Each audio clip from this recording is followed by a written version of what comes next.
Have you ever made a quilt on point?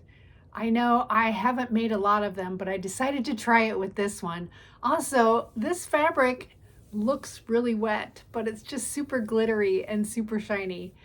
Come along with me and we're gonna make the compass point quilt. For this project, I'm going to use the Kona Sheen layer cake.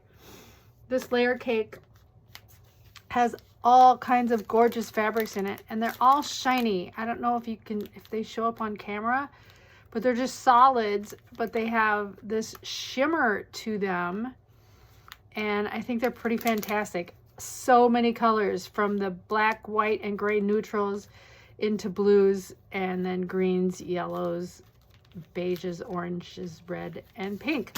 So I'm gonna pair these up, and I'm going to pair them up with lights and darks. And let's see how they look. I think they'll look pretty amazing. There's 42 in here. So I'm just gonna get to pairing up, and I'm gonna separate the lights from the darks. They do have kind of a interesting feel to them. It's almost like the shimmer that's on there is like sprayed on. They feel like they have some starch to them. I don't know. I'll play with them and see how they look. They're kind of trippy to work with a little bit. But I'm going to play with them and see what happens. Okay, so let me show you how I make this. I've got one light square and one dark square. I've stacked them up so they are perfectly aligned on top of each other. I'm going to swing this diagonally and line up the points to align on my cutting mat. And then I'm going to cut this in half diagonally. That is the first step. So here we go for that. Each pair of 10-inch squares will make 2 blocks. So I've got 2 triangles here. Now I'm comfortable cutting 4 at a time. So I'm again gonna stack these on top of each other, making sure they are perfectly lined up. And I'm going to line this bottom edge here with a line on my cutting mat. And the top corner, I'm going to line against a line as well. So I know this is perfectly square to my cutting mat. And then I'm going to take it's going to be hard to see this template on this yellow fabric, but I've got my triangle here. Now you can use any variety of triangles. You can use a 60-degree triangle. You can use this tri-tool triangle I've got. You just need to decide how you want your squares to look. This is a 60-degree triangle. You can use this, and you can adjust how big your triangle is too. So it's completely up to you what triangle you want to use. You just want to make sure that your triangle has a line that goes down the center, because we're going to line that up with this line that we've lined up our point of our triangle to. So I'm just going to put that right on there, right in the middle, and I'm going to hold that there very tightly, and I'm going to take a straight edge ruler and butt that right up against there. I'm going to move my triangle, and then I'm going to make this first cut just like that. So it's a weird angle, but that's okay. Now I'm going to put my triangle right back on there, lining it up to where that first cut was in the bottom edge. Very simple. And I'm going to make another cut right here, just cutting the triangle piece out of that, just like that. So now I've got 3 pieces here. You put them together, you get that big triangle back, just like that. So this is where I take my cutting mat, my rotating cutting mat. I'm going to reassemble these on my rotating cutting mat. I'm going to spread them apart like this. I should have 2 of each piece, and I'm going to alternate them just like this. And then my third piece is here. I'm going to reassemble the shape, but alternating my different triangle colors like this. So let's take these over to the sewing machine and sew them back together. Now I just noticed how shiny this fabric is. It's so shiny that it almost looks like a vinyl or something like that. It's the weirdest fabric, but it sews just like regular fabric. So the first thing we're going to do is we're going to take our short piece, match it up with a triangle. If I can grab it here. Now the triangle will fit perfectly right on that piece, just like that. And we're just going to flip our triangle over and line it up there, and we're going to sew it down right along there. I like to turn it upside down. It's just easier for me that way. And I'm going to sew that together with a 1/4 inch seam allowance. And I'm going to press it back, ironing towards the triangle. I've got my ironing station just on the other side of me here. So there is my triangle sewn on, and now I'm going to take the longer piece. Now, of course, as you get going, you can chain piece these. I'm going to take the longer piece, and it doesn't line up exactly because it's got this little flap right here, but we're going to line it up with the side of the triangle. So I'm just going to flip it over, line it up there. It doesn't have to be perfect because we will trim these later. And you'll notice when it lines up, it's got this extra little piece sticking out. We're going to ignore that for now. I'm going to flip it upside down again and sew that right on. I probably should have picked different colors to demonstrate on. So that's sewn on, and again, like we've got this little extra piece, so we're just going to take our scissors and trim that right along the seam line, and that will get rid of that extra little bit of bulk. Now I'm going to iron this back away from the triangle, and there I've got my first piece sewn together. I'm going to do the same thing with these other 3 sets, and then we'll move on from there.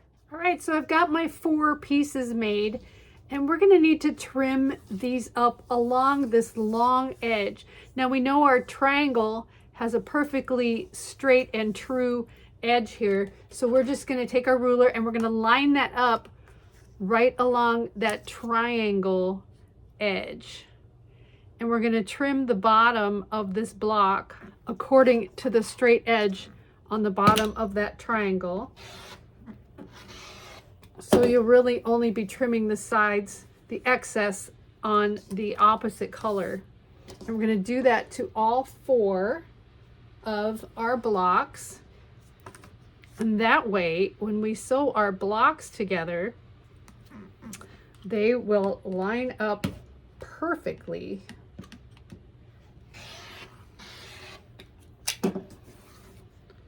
Just like this. So then we're going to sew these together just like this. Now, because we've ironed them all in the same fashion with our seams all going to one side, when we sew these together, our seams are going to nest perfectly, just like this. And like this. And since this edge that we're sewing along is on the bias, you can fudge it a little bit, you can stretch it a little bit to make sure that those seams nest. So with each pair, I'm just going to flip it over, line up and nest my seams, and then sew a 1/4 inch right down this edge. So let me go and do that, and then we'll come back here and we're going to trim up our blocks. All right, I've got my 2 halves sewn together. I did press everything to the darker background on all of my blocks, so that will help. Now to trim this up, I'm going to trim it to 8 inches. And so I'm going to put my 4-inch right in the center. And for this angle, this triangle that I've used, it's super easy because the 3-inch and the 5-inch will be perfectly set on the corners of my triangles. And then my 45-degree line going right down the middle. So for this triangle that I use, it's super easy to square up, and I'm just going to trim the sides so that I have an 8-inch block. I'll flip it around and do the same thing here. And of course, this time I can use my 8-inch line to measure that up, making sure everything is lined up the way it should be, and trim my remaining 2 sides just like that. And there I've got my 8-inch block that I am going to add to the rest of my blocks on my design wall. So this is how they look right now up on my board. I've laid them out on point, with each block having the darker half facing down and the lighter half facing up. This was my original intention. I'm trying to decide what I want to do for the setting triangles and the corner triangles.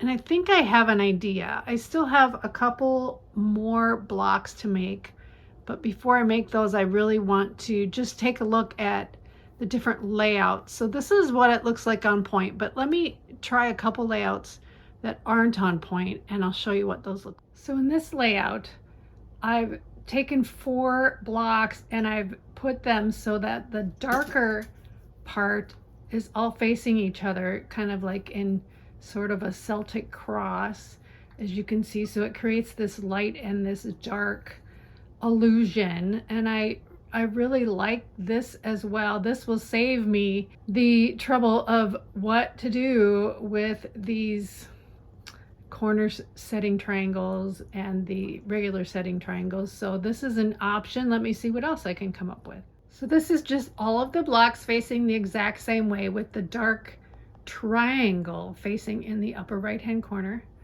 This looks great as well, and I think I might be able to come up with one more just playing around with these. Let's take a look. So in this one, I've gone back to the 4 squares being put together, but this time I've alternated the darks and the lights, and it really doesn't have the same effect as putting all the darks together or all the lights together. So I think I'm going to scratch this one as one of my possibilities.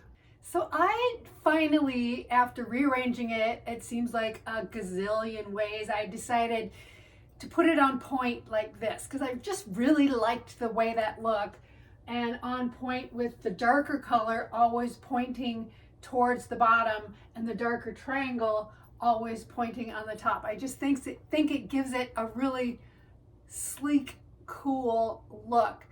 But I struggled with the corners, and so I decided if I could find a way to avoid the little corner triangles, I would. But with the number of blocks I have, I just wasn't able to do that. I did it in 2 corners. So as you can see up at the top here, I've got 1/2 of one going up and down and another half going sideways. So I was able to fill in my sides and my top and bottom to give me a straight edge. But in the other 2 corners, I had to cut 1 block in quarters. So I had a quarter of a block like this, and it's hard to see because of the black that's in there. So I just cut that in 2 quarters. And with the number of blocks I have, that's what worked out. And so left over, what I have left over is I have 2 quarter blocks. I have 2 quarter blocks left over, and I have 2 half blocks left over. I'm going to put them in my orphan block box, but I'm not used to putting quilts on point. And so it's a learning curve for me, but I still really like this. So I'm going to sew this together in rows, and the rows go diagonally, of course, and we're going to see how it turns out when it's all put together. I'll put a border on it, maybe a couple borders, so we'll see how that looks. Hey, thanks to all my members, I am able to provide awesome prizes in our Revelation Quilts Guild, which you can join. We'd love it if you join. We have all kinds of fun, and some of us are working on a temperature quilt for 2025, so I'm super excited about that year-long project. Just click the link below and you will get access to join the Revelation Quilts Guild. It is on Facebook, so obviously you have to be on Facebook to join, but we'd love to have you. We are 2,000 members strong so far and growing pretty quickly. So, and thank you again to my members, because I give away prizes every month and they allow me to do that with their contributions. So everybody's so valuable when it comes to the quilting community, and we just want to celebrate that with everybody. So let's get this put together and see what it looks like. Well, I finally finished it. It was different doing a quilt on point. It's not something I usually do, but if anyone has any tips or tricks for making a quilt on point, let me know. Put it in the comments, and it will help others out too who aren't used to making quilts on point. Also, because this fabric is so sparkly, it was really hard to photograph, so if you're getting a glare from the actual fabric, I apologize for that. I'm naming this compass points because these little triangles just remind me of north and south compass points. So it was also really hard to find a border for this because I don't have any extra yardage of this fabric. But since I called it compass points, I found some really cute map fabric that had a variety of colors in it. It's probably still a little muted of a border for the bright colors in this quilt, but I'm gonna go with this theme of compass points and maps and things like that. So that's why I'm calling it compass points, and so on and so forth. So if you enjoyed this tutorial, please like, share, and subscribe. I love making content for you to follow. Also, again, join the guild if you want some extra fun and inspiration. Also, I'm really excited to see all the layouts that y'all come up with when you make your compass point quilt. So happy quilting, have fun, and have a great 2025.